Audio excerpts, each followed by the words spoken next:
Au début de l'Église, tous les chrétiens et les membres du clergé avaient un seul fardeau. Un seul fardeau, le salut des âmes. Le salut des âmes. Église de Dieu, sois vigilante. Encadre cette génération. Soutiens cette génération. Ne sois pas une barrière. Ne sois pas une barrière, un obstacle pour leur épanouissement. Si les églises ne reviennent pas à la mission, elles ne pourront même pas éduquer cette génération d'évangélistes, cette génération de prophètes, parce que ceux qui parlent de la part du Seigneur, les prédicateurs de la bonne nouvelle du salut, ce sont des prophètes, selon l'Apocalypse. Les chrétiens semblent indifférents. C'est comme s'ils n'habitent pas ce monde. C'est comme s'ils marchent avec des pieds dans l'air. C'est comme s'ils ne touchent pas le sol. Mais vous... humura kuko ntazobura kukugirira neza. Urukundo rurihangana, urukundo rugira neza.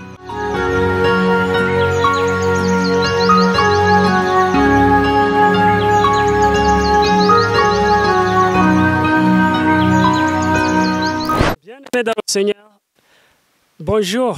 C'est monsieur Izzy Bariza Réveillé, votre frère Izzy Bariza Réveillé de la chaîne Iribagiza.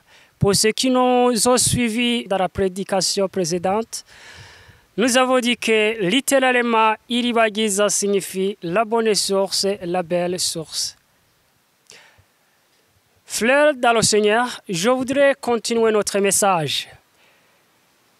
Nous avons terminé le message précédent en vous parlant de quoi? De la tradition d'un obstacle à l'évangélisation ou bien à l'épanouissement d'un chrétien dans son ministère d'évangélisation.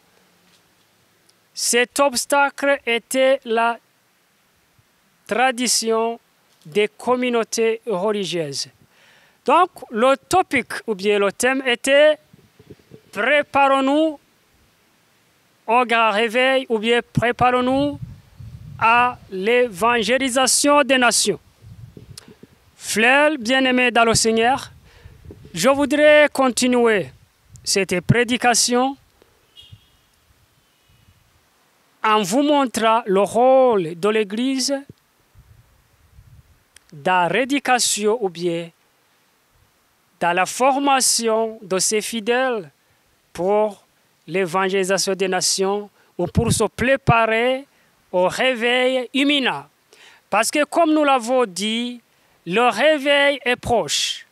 Nous attendons un grand réveil avant l'avènement de notre Seigneur Jésus-Christ, comme l'attestent les Écritures. Parce qu'il nous faut un réveil avant l'avènement de notre Seigneur Jésus-Christ, avant l'enlèvement même de l'Église, il doit y avoir un réveil. Frères et sœurs dans le Seigneur, quel est alors le rôle de l'Église dans la formation de ses disciples ou bien dans la préparation de ces évangélistes des nations? Ces gens qui ont reçu une onction particulière pour évangéliser les nations. Quel est le rôle de l'Église? Le rôle de l'Église, nous allons le voir, mais prions en paix. Seigneur, nous t'invitons pour être avec nous durant cette prédication. Nous t'invitons pour être avec nous, nous joindre de ton onction spirituelle, afin que nous soyons efficaces dans la proclamation de cette bonne nouvelle. En ton nom merveilleux Jésus. Amen. Frères dans le Seigneur, sœurs dans le Seigneur, je vous rappelle le topic, c'est préparons-nous au grand réveil ou bien préparons-nous à l'évangélisation des nations. Je venais de le dire tout à l'heure que maintenant nous allons voir le rôle de l'Église. Le rôle de l'Église dans l'encadrement, dans la formation, dans la mobilisation ou la motivation de ces gens, de ces fidèles qui ont reçu la lumière. Le verset de Ésaïe 49, verset 6, à résumé, nous a établi pour être la lumière des nations, pour que le salut parvienne même aux gens qui se trouvent aux extrémités ou au bout du monde. Précédemment, nous avons vu des obstacles. Les obstacles à la lumière des nations. Premier obstacle, la routine, ou bien des habitudes. Déjà, il faut la marche sur place.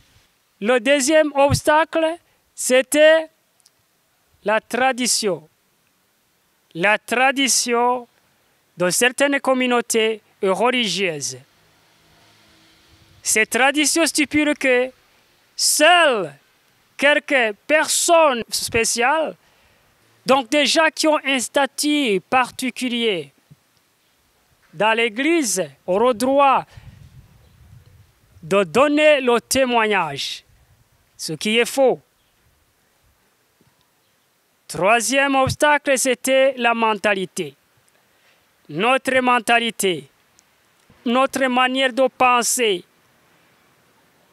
Parce que souvent, nous pensons que certaines étapes ou bien certains niveaux n'ont été réservés que quelques poignées d'élites. Mais vous êtes élite, vous aussi dans le Seigneur.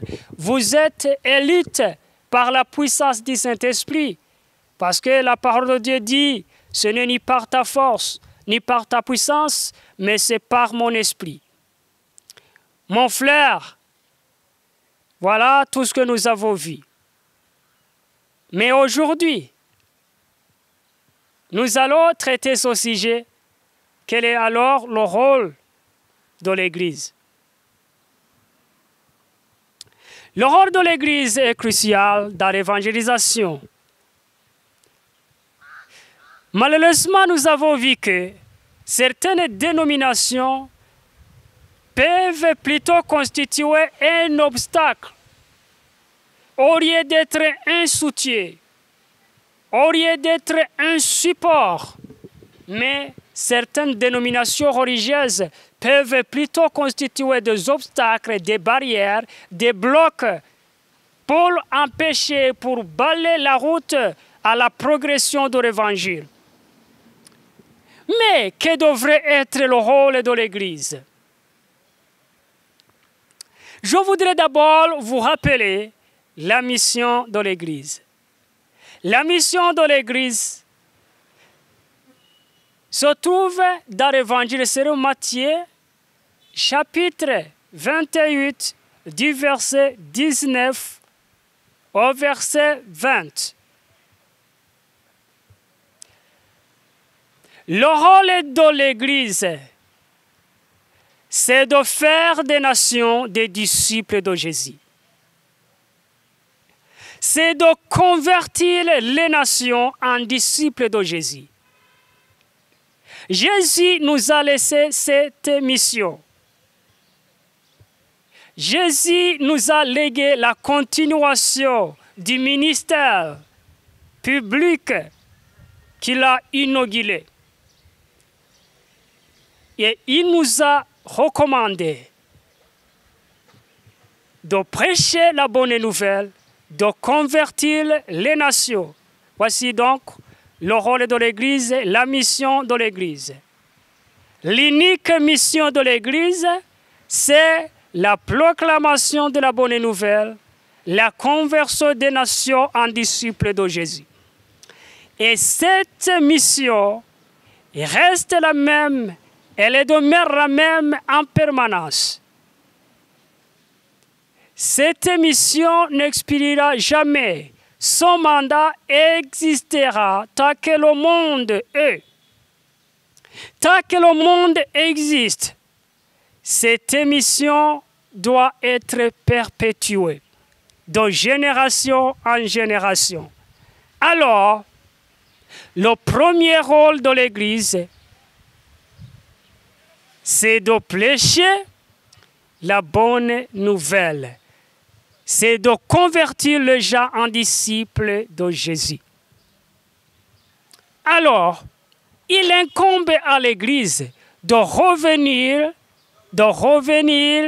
à la mission originale, à la mission fondamentale.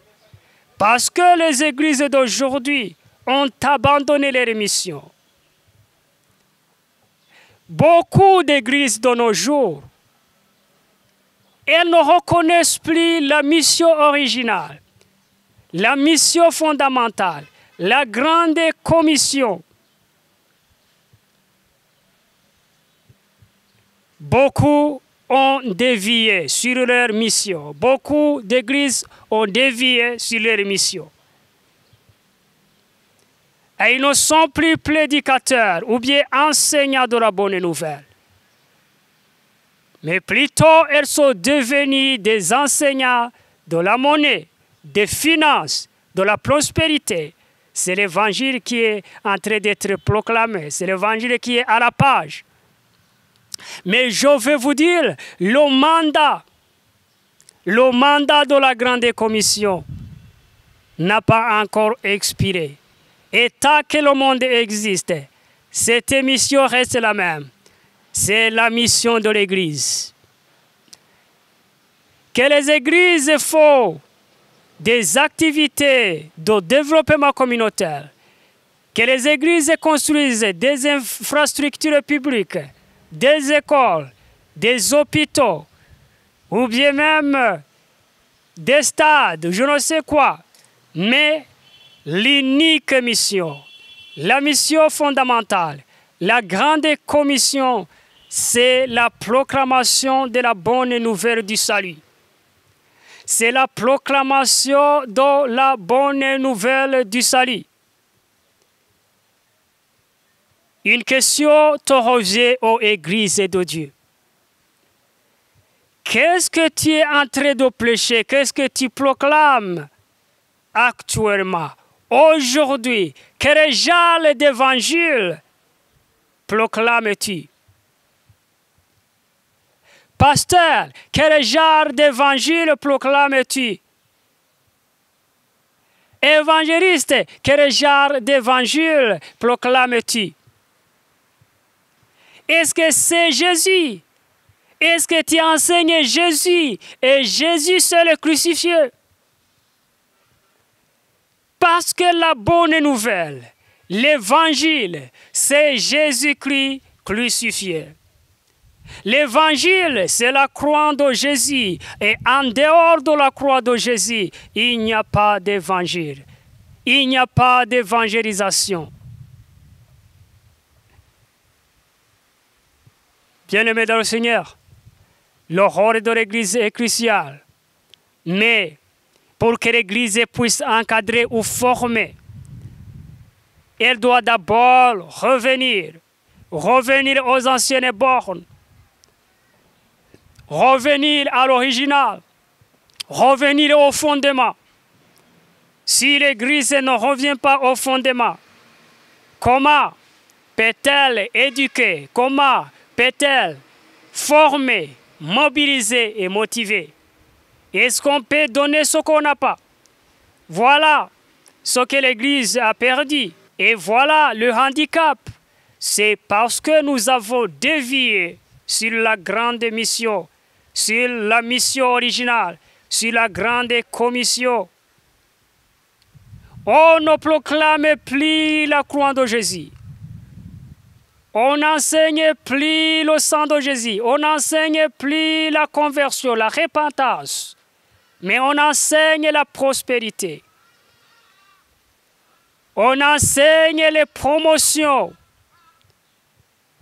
On enseigne quoi que ce soit, sauf la croix. La grande commission. Au début de l'Église, tous les chrétiens et les membres du clergé avaient un seul fardeau. Un seul fardeau, le salut des âmes. Le salut des âmes. Mais après avoir gagné en effectif, après avoir rempli les églises, ils ont dit, bah, pas question des âmes, nous en avons assez. Mais maintenant, il faut chercher à prospérer. Il faut chercher la prospérité matérielle. Nous avons besoin des activités de développement communautaire. Et c'est beau, c'est pas mauvais. Si les églises prospèrent, si les églises se développent en matériel, si les églises se développent en finance, c'est pas mauvais. Mais la question est celle-ci. Quel est le but? Ou bien, est-ce que ces richesses amassées, c'est pour l'accomplissement de la grande commission? C'est pour l'accomplissement de la grande mission? Ou bien c'est pour des intérêts personnels? Ou bien c'est pour la vaincroix? Ou bien c'est pour devenir des célébrités? Église, quel objectif de tes finances? Quel objectif de ta course derrière le développement? Quel est l'objectif de ta course derrière les finances? Quel est l'objectif de la course vers la prospérité matérielle?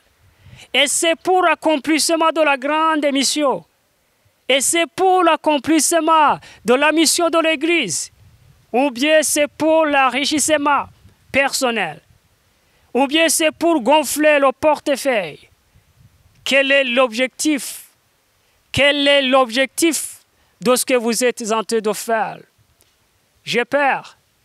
Si Jésus revient et qu'il entre dans les églises d'aujourd'hui, si Jésus revenait et qu'il entrait dans les églises de nos jours, il prendrait un fouet et il renverserait les tables des échangeurs et il dirait: la maison de Dieu, c'est pour le culte, mais vous l'avez transformée en caverne des brigands.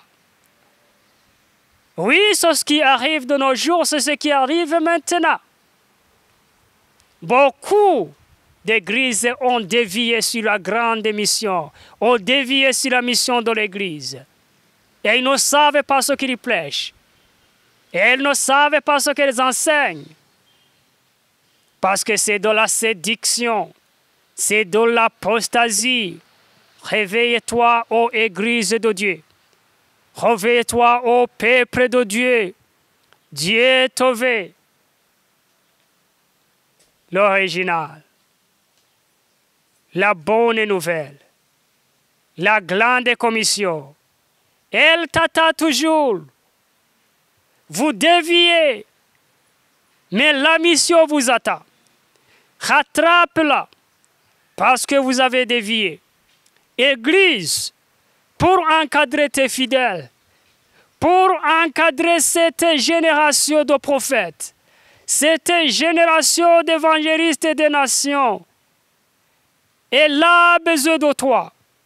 Elle a besoin de ta formation. Elle a besoin de ton encouragement. Mais malheureusement, ce n'est pas la tâche de beaucoup d'églises de nos jours. Non, comme nous l'avons vu tout à l'heure, ils essaient plutôt de freiner le développement spirituel. Elle multiplie les traditions, elle multiplie les règles, elle multiplie quoi que ce soit, au lieu d'encourager ces générations pour se lancer profondément dans le ministère. Mais ils disent, avec peu de vitesse. Doucement, doucement mes enfants, doucement mes enfants, doucement mes enfants. Pourquoi? Pourquoi ce doucement? Il fallait plutôt les encadrer. Il faudrait plutôt les motiver, les suivre de plus, pour ne pas dévier sur la vérité, pour ne pas dévier sur la vérité de l'Évangile, pour ne pas être fanatique. L'Église devrait être là pour l'encadrement. L'Église devrait être là pour la motivation. Église de Dieu, voici le message. Dieu ne vous a pas envoyé pour amasser des richesses. Dieu ne vous a pas envoyé pour devenir des célébrités et construire des tours de Babel. Ce n'est pas pour votre propre gloire, parce que la gloire de Dieu réside à l'accomplissement de la mission que Dieu vous a donnée. Reviens alors, reviens au fondement. Le rôle de l'Église est crucial. Je le répète toujours. Le rôle de l'Église est crucial pour la formation, pour l'éducation, l'encadrement de ces gens, de cette génération. Parce qu'il y a une génération qui est en train d'être préparée. Et si vous regardez tout autour de vous, si vous avez une certaine perception spirituelle, peut-être que vous pouvez deviner certains d'entre eux.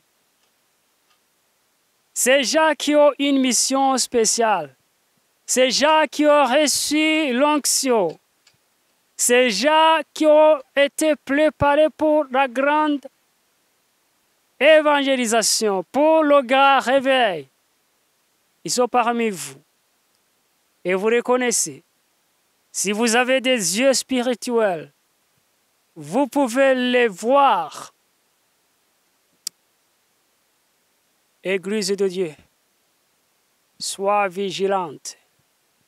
Encadre cette génération. Soutiens cette génération. Ne sois pas une barrière.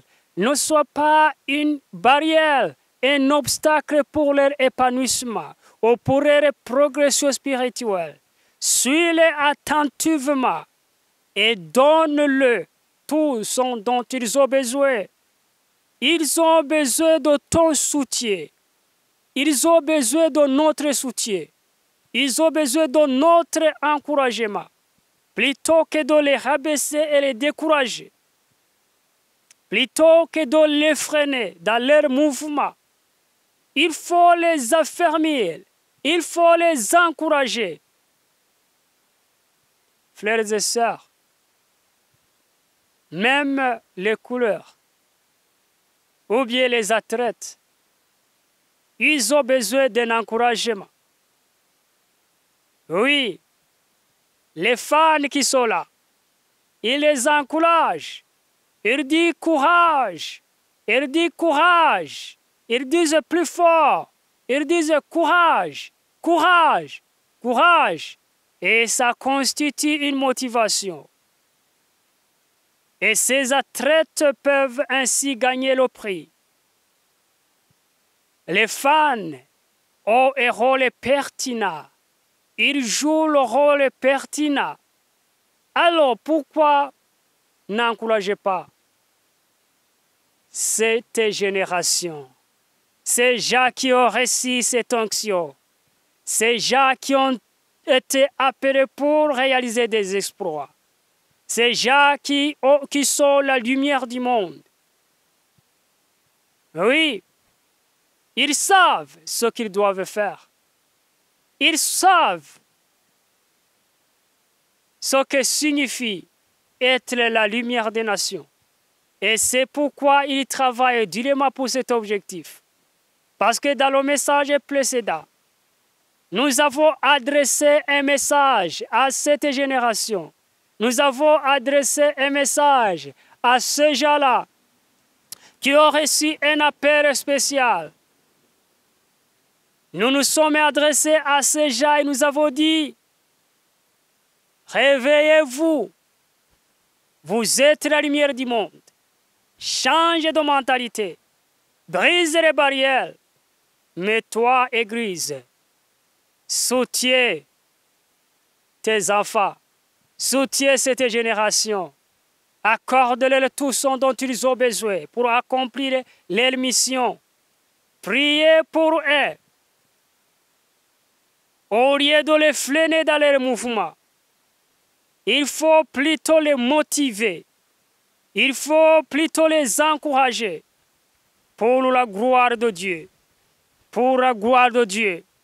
Mais je reviens au point. L'Église doit revenir au fondement. L'Église doit revenir à la mission. Plutôt que de laisser ça et là, plutôt que de dévier, il faut plutôt être dans le couloir de la grande mission, le couloir de la grande commission. Chers bien-aimés dans le Seigneur, chers bien-aimés dans le Seigneur, est-ce que vous êtes prêts? Ô Église, est-ce que tu es prête à soutenir cette génération? Est-ce que tu es prête à leur donner une formation adéquate pour affronter cette grande mission, pour être participant du grand réveil, acteur du grand réveil? Mais je le répète, si l'Église ne revient pas au fondement, si les églises ne reviennent pas à la mission, elles ne pourront même pas éduquer cette génération d'évangélistes, cette génération de prophètes, parce que ceux qui parlent de la part du Seigneur, les prédicateurs de la bonne nouvelle du salut, ce sont des prophètes, selon l'Apocalypse. Donc ces gens, cette génération d'évangélistes, cette génération de prophètes, cette génération de 7000, les 7000 que Dieu a réservés comme Otadeli, lors, au moment de la corruption globale, au moment de la corruption générale de la nation, Dieu avait mis à part 7000 qui n'ont pas fléchi les genoux devant Baal. Il y en a même aujourd'hui. Ce sont les 7000 dont je parle, les 7000 de notre temps, les 7000 dont Ésaïe parle, la lumière des nations. Et les 7000 s'identifient, et les 7000 doivent s'identifier, et ils s'identifient. Deuxième point. Après le retour au fondement de l'Église, quelle est la nature ou bien le type d'évangile que l'Église est en train de délivrer? Quel genre d'évangile? Est-ce que c'est l'évangile qui peut produire un impact? Est-ce que c'est un évangile qui peut impacter le monde, impacter la société, impacter la communauté? Parce qu'il existe beaucoup de types d'évangiles. Et il y a des évangiles sans vie, des pseudo-évangiles. Nous avons déjà parlé de la prospérité matérielle.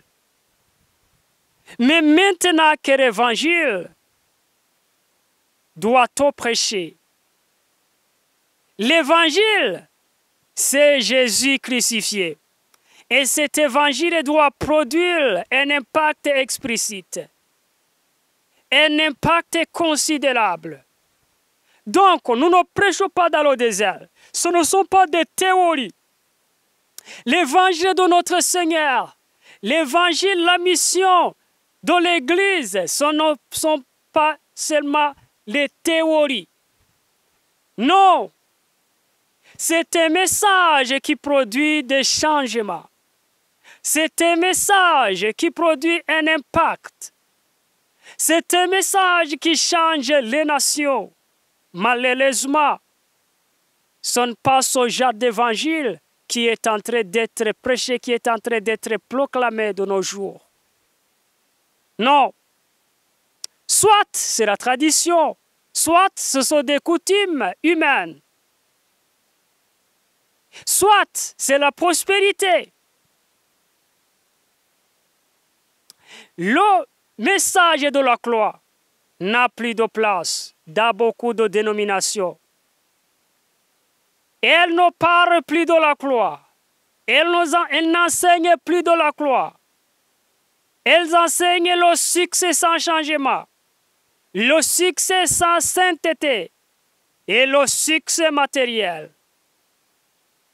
Le succès dans le domaine financier. Ce n'est rien. C'est le renouvellement de l'intelligence. Parce que si les gens prospèrent matériellement, mais ça renouvellement de l'intelligence, il faut travailler dans la fraude. Il faut travailler avec toute forme d'impureté. Il faut prospérer, mais avec des impuretés, avec la corruption. Parce que tout d'abord, il faut le renouvellement de l'intelligence. Comme le dit Paul dans Romains 12, soyez transformés par le renouvellement de l'intelligence.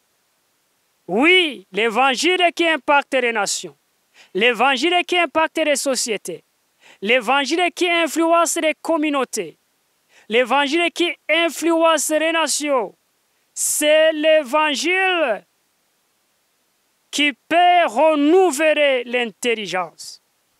Si ton intelligence, ta mentalité, ta façon de penser n'a pas été renouvelée, tu n'es pas sur le chemin. Donc, l'évangile qui doit être proclamé, qui doit être enseigné, c'est cet évangile. Cet évangile qui provoque le renouvellement de l'intelligence, qui produit le fruit digne à la repentance. Jean a dit, portez les fruits dignes à la repentance.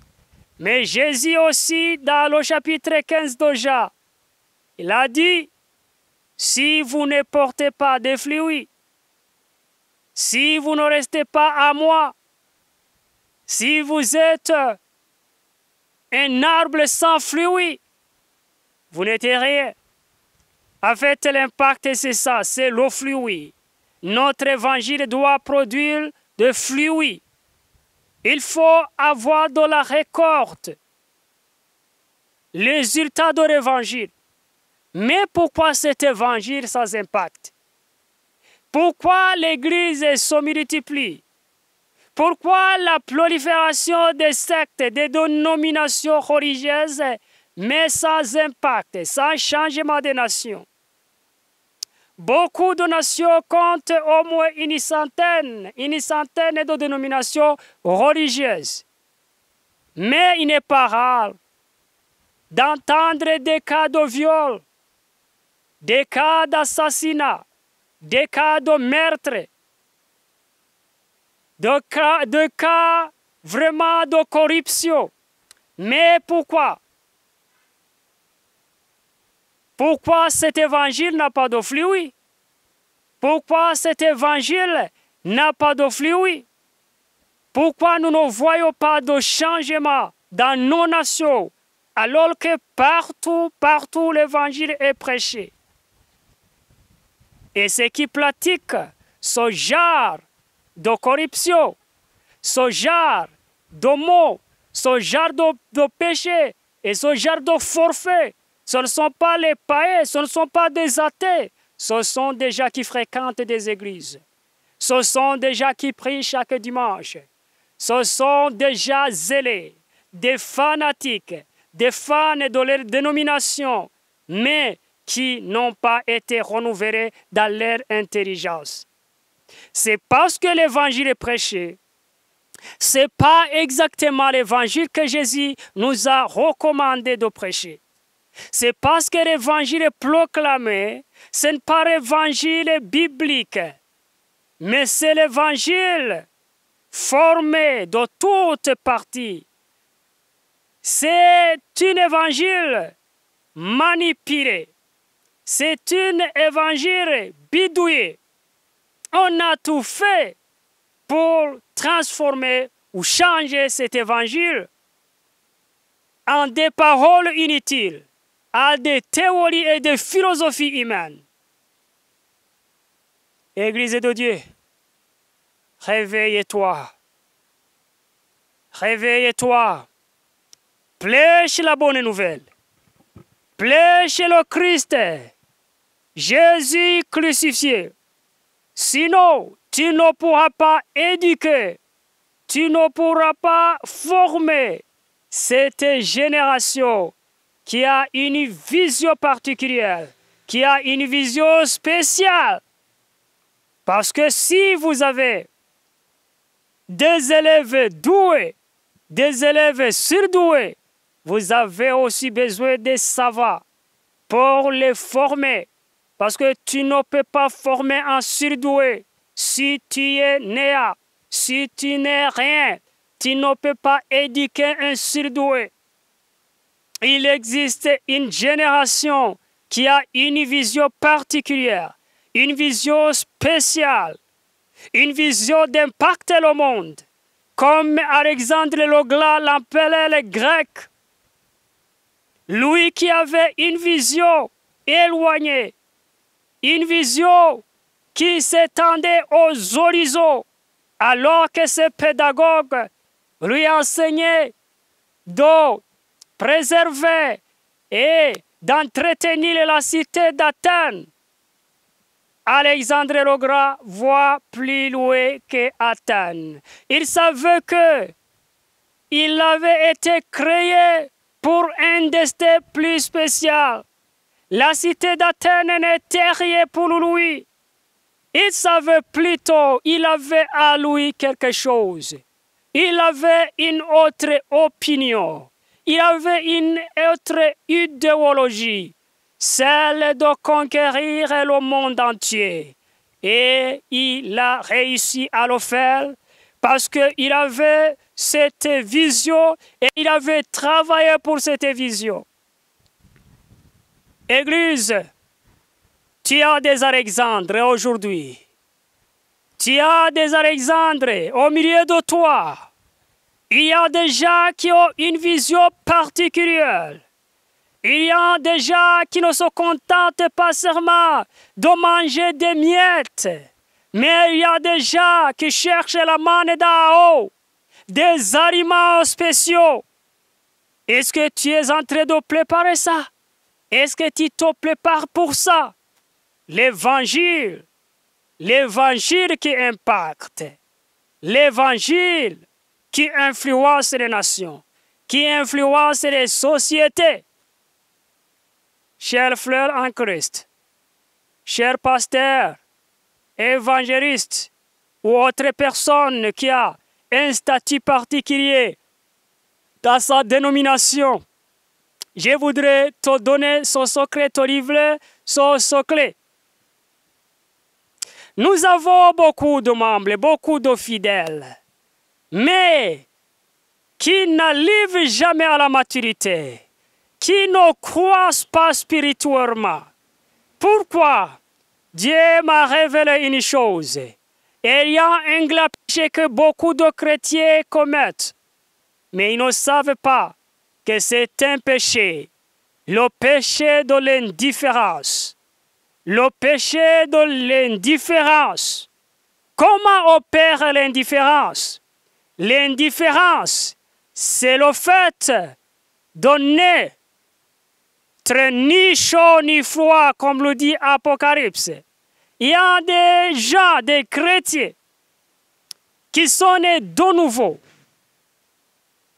qui ne s'absentent jamais au culte et qui font tout et qui accomplissent tout dans son église.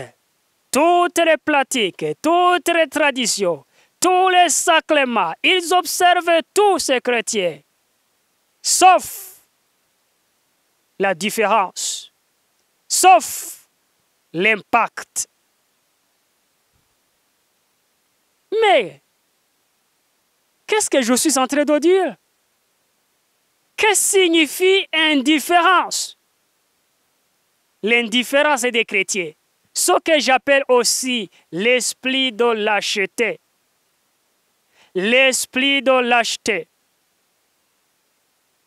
Il y a des chrétiens qui sont là, dans les sociétés, et beaucoup de forfaits sont faux.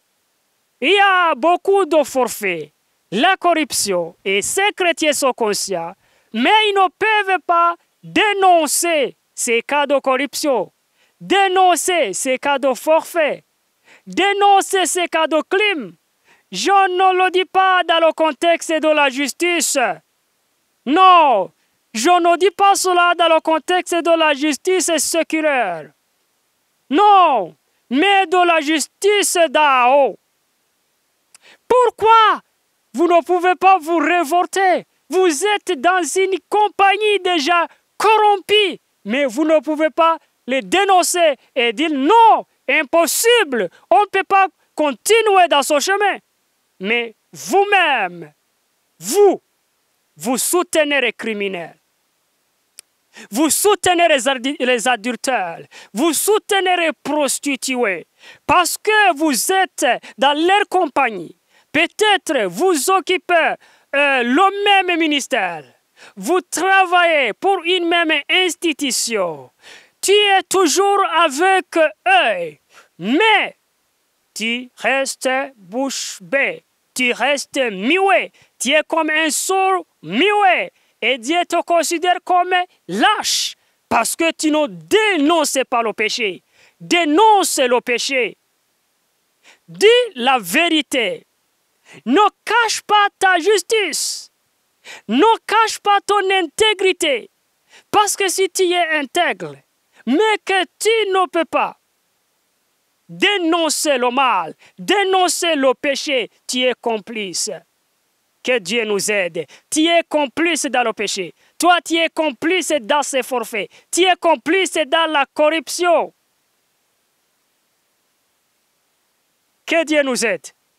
Imagine des cas de conflits fonciers. Ici, dans notre pays, il y a beaucoup de cas. Je ne sais pas là où tu es. Peut-être que là aussi, il existe ce type de conflit. Les conflits fonciers. Beaucoup de gens se battent et beaucoup de gens sont en conflit. Ils se haïssent mutuellement. De l'amertume et de l'animosité a été semée d'abus de cœur à cause des conflits fonciers. Et chaque fois, il y a le coupable et l'innocent et le juste. Suppose que toi, chrétien, tu appartiens à une famille qui est en train de commettre l'injustice. Et toi, tu appartiens dans cette famille. Et tu connais bien la vérité. Tu sais que les membres de ta famille sont injustes dans cette affaire. Mais toi, tu restes indifférent. Et tu te dis, pourvu que je ne participe pas, pourvu que je ne participe pas. Mais tu participes. Je vais te dire, tu participes. Parce que Dieu m'a instruit que ces gens-là, ils sont de pécheurs, plus que ces gens qui pêchent directement, ceux qui sont impliqués directement, et toi qui te comportes indifféremment. Et toi qui demeures dans l'indifférence alors que tu es chrétien, Dieu m'a instruit que toi, tu es plutôt plus mauvais. Tu es plutôt plus grand pécheur que celui qui est impliqué directement. Voilà l'impact de l'évangile. Si vous avez reçu l'évangile qui influence, vous devrez dénoncer le mal, dénoncer le péché, parce que vous êtes chrétien. Non pour soutenir la justice séculaire ou appuyer la justice séculaire, mais plutôt pour rendre témoignage de ton Sauveur, de ton Seigneur qui est juste, qui ne supporte pas l'injustice. Mais l'indifférence domine. Parce que les chrétiens semblent indifférents. C'est comme s'ils n'habitent pas ce monde. C'est comme s'ils marchent avec des pieds dans l'air. C'est comme s'ils ne touchent pas le sol. Mais vous vous trompez, mes chers amis. La sainteté, ou bien être chrétien ne signifie pas être indifférent. Non, un chrétien doit plutôt être celui qui a un impact, celui qui influence les communautés, celui qui influence les sociétés, qui influence les pays, qui influence les nations. Voici ce que signifie être la lumière des nations. Abandonne l'indifférence. Église, ne prêchez pas l'indifférence. Église, ne soutient pas tes fidèles dans leur indifférence. Parce que cette indifférence, c'est une abomination devant Dieu. C'est une abomination devant le Créateur, celui qui t'a établi comme la lumière des nations. Ô Église, proclame ce genre d'évangile. L'évangile qui impacte le monde. L'évangile qui influence les sociétés. Et vous savez, il y a beaucoup d'exemples. Il y a beaucoup d'exemples que vous-même, vous pouvez voir dans vos communautés, dans vos pays. Vous avez vu l'influence ou bien l'impact de l'évangile. Prenons l'exemple de l'abolition de l'esclavage. Ce sont des mouvements qui sont nés surtout en Amérique. Et vous savez que beaucoup d'évangélistes ou beaucoup de prédicateurs ont prêché contre l'esclavage, ont prêché contre le racisme. D'ailleurs, c'est la raison pour laquelle le mouvement pentecôtiste de Joseph Seymour a connu des progrès, a connu un succès incontestable, comme vous pouvez le voir dans vos pays. C'est parce que Joseph Seymour, dans son enseignement, dans ses assemblées, dans les réunions évangéliques, il n'y avait pas de ségrégation. Il n'y avait pas de séparation des races. Comme c'était la coutume ou bien l'habitude de son temps. Mais le Saint-Esprit a réuni les Blancs, les Noirs, les Indiens, les Indigènes et les Colos. Tous étaient réunis dans le même esprit, dans l'unité. Gloire à Dieu. Gloire à Dieu, celui qui a suscité des prédicateurs avec un évangile qui impacte, qui influence. Et gloire à Dieu, l'esclavage, le racisme, tous ont disparu. Et maintenant, nous jouissons donc de la liberté, nous jouissons du fluide de l'évangile. Voilà tout ce que je dis.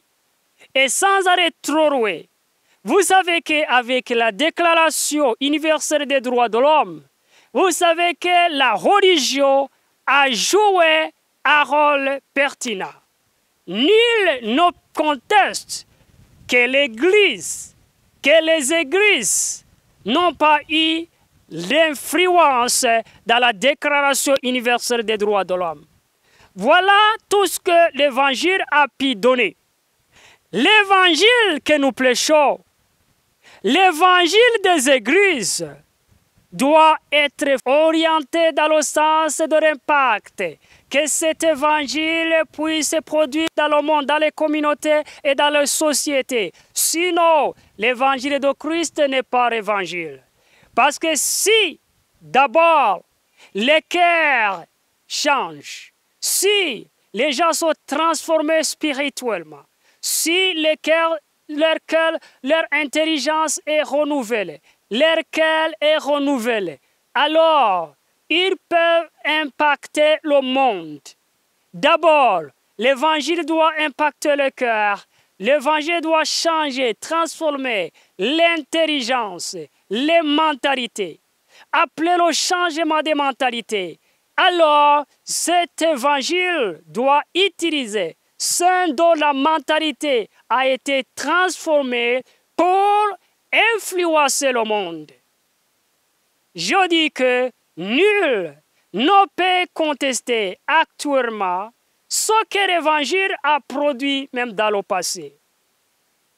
Vous voyez là où vous êtes, il y a beaucoup d'ONG, les organisations non gouvernementales. Ces organisations ont été fondées par des chrétiens.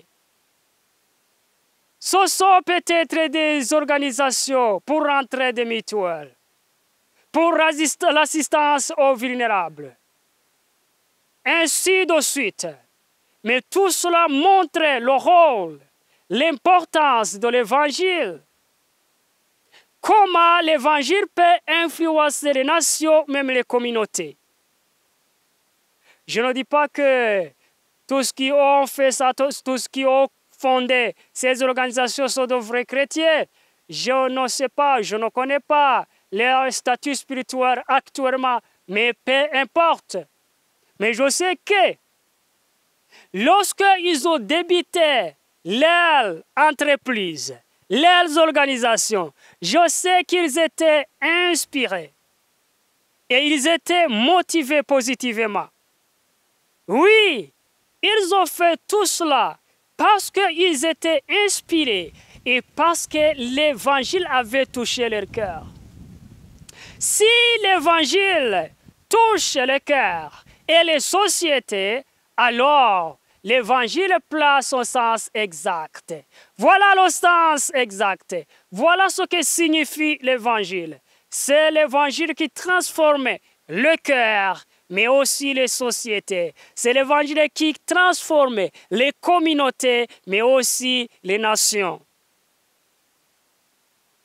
Il y a des exemples où beaucoup de gens, d'éminents prédicateurs ou éminents évangélistes, qui avaient reçu cette révélation et qui avaient compris. Ils ont plié pour le pays. Ils ont plié pour le pays. Ils ont plié pour les nations. Je me souviens d'un certain John Knox, lui qui a demandé l'Écosse. Il a dit, donne-moi l'Écosse, sinon je meurs. Et Dieu l'a fait. Il a répandu. Il a mis son réveil sur l'Écosse et le pays de Galles. L'Écosse a connu un réveil, un grand réveil, grâce à la prière de John Knox, le revivaliste. Il avait compris que l'Évangile peut transformer ou influencer, l'Évangile peut influencer les nations, influencer les communautés. Église, un appel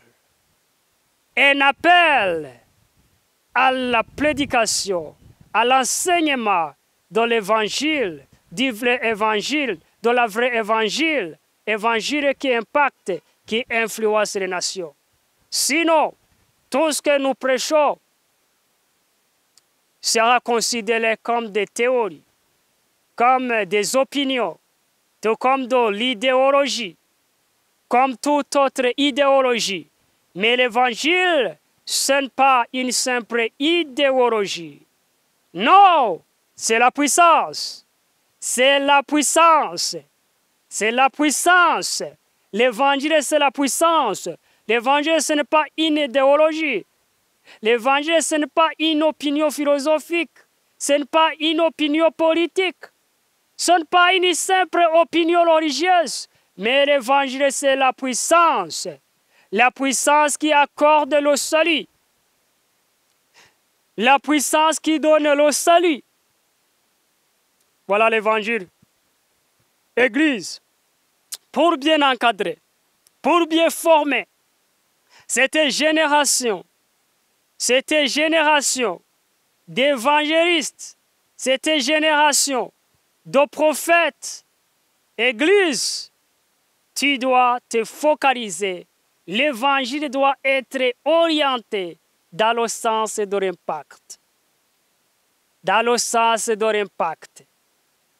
Je me réfère toujours aux missionnaires qui ont apporté l'évangile en Afrique. Ils ont dû risquer leur vie. Ils n'ont pas tenu compte, ils ne se souciaient pas de leur état de célibataire. Ils ne se souciaient pas de leur célibat, peu importe leur état civil. Ils ne se souciaient pas de leur statut social, leur fonction ou leur diplôme. Non, ils ont cédé. Ils ont tout cédé. Et ils ont mis tout à l'autel de la consécration, à l'autel de la dévotion. Ils se sont donnés entièrement et ils sont venus pour nous annoncer la bonne nouvelle. Honneur à eux, parce qu'ils ont fait un beau combat. Ils ont glorifié les rois et ils réservent une couronne de vie, parce qu'ils n'ont pas été raches. Mais notre génération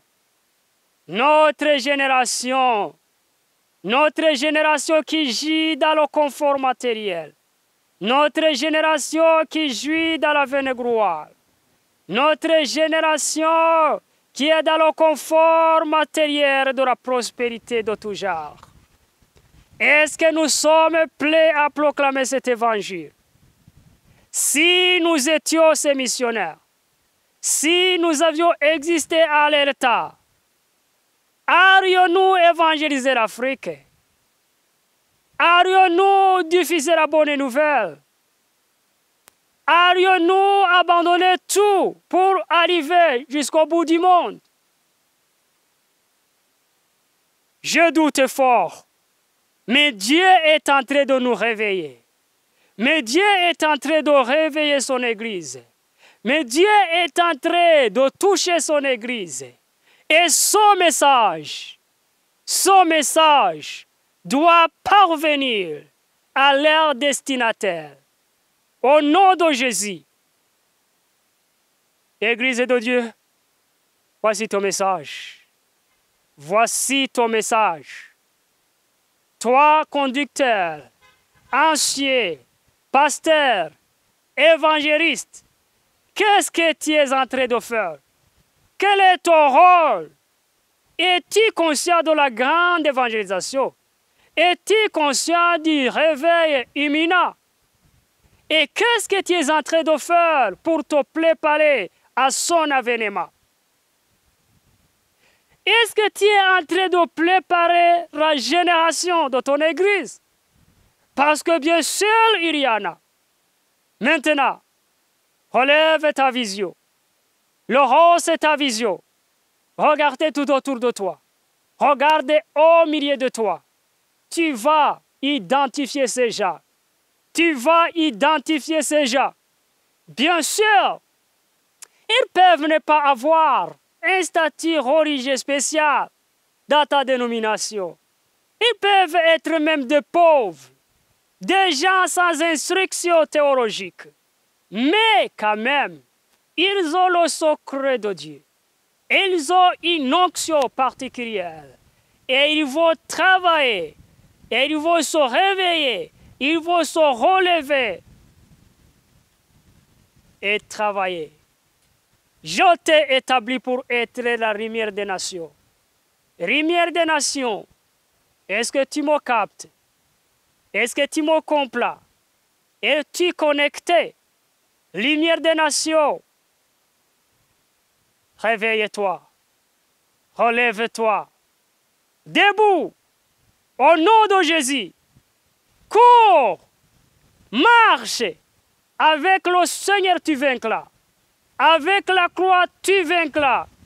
Notre arme. Notre arme. C'est la croix. Je voudrais clôturer ce message en te souhaitant la paix de Dieu, la restauration, la liberté